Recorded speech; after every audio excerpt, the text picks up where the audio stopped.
Many highly sensitive people grow up thinking there's something wrong with them simply because they think differently and feel things more intensely. My belief is that we are new thought leaders bringing in new thoughts. This is why we think differently and why we feel differently. Check out this video.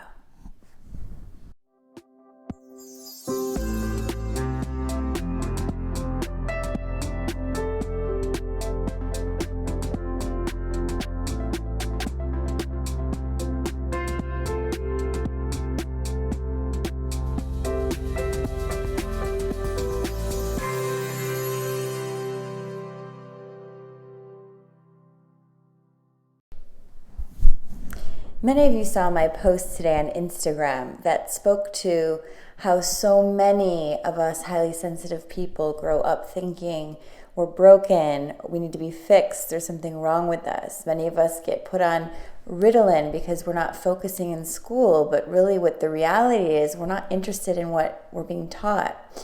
Or we're extremely stimulated by an environment that's not suited to our internal guidance, our natural way with high sensitivity.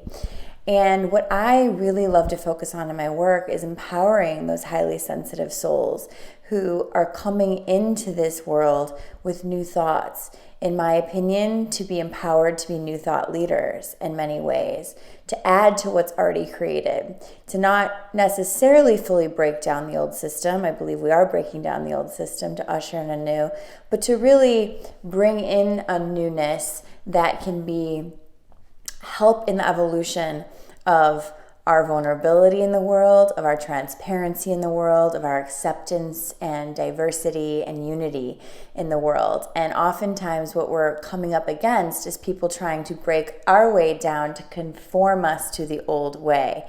And a lot of us have bought into that, and we're feeling depressed, and we're feeling repressed, and we're feeling like our purpose is lost, and like we can't be who we're meant to be here in this world because we're being misunderstood, and we're not getting the support that we deserve and need. But what I've found in my own journey is what really helps with this is our own practice of self-realization and self-awareness, and coming to the point of honoring our own sensitivity and our own gifts, and learning how to empower those and learning how to use those and teach others by being the example of creating environments in our life that are catering to the high sensitivity.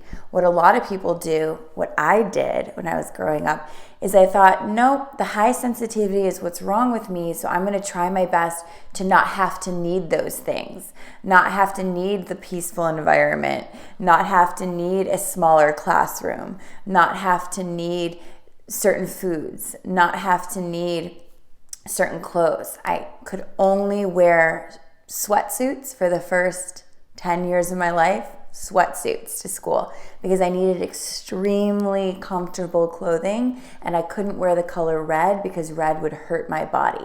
Can't explain it. A highly sensitive trait, happens to a lot of us though.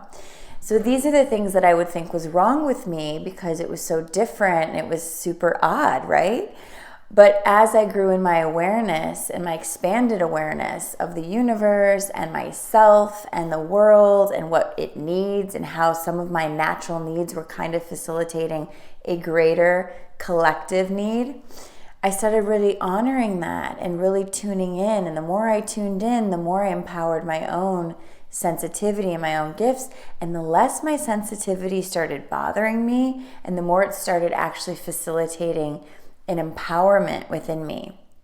So this video is about understanding and understanding that we are wired differently than a lot of people, but that difference is not negative. It's actually needed, and it could be a huge benefit to not only yourself, but those around you. And not only those around you, but hopefully those around you will help those around them.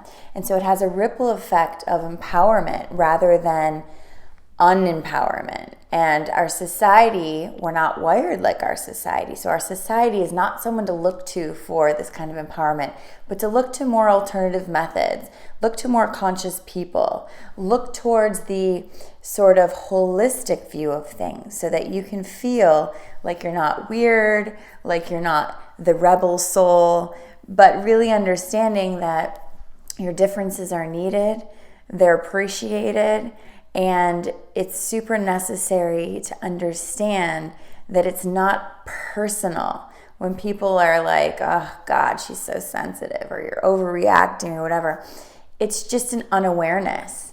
And really thinking it's not personal because it's actually an expanded scale. We have this consciousness in our world, this collective consciousness that's trying so hard to evolve. And we can't do that unless we're evolving in ourselves and our own understanding and our own embracing of these sensitivities. So you are wired differently.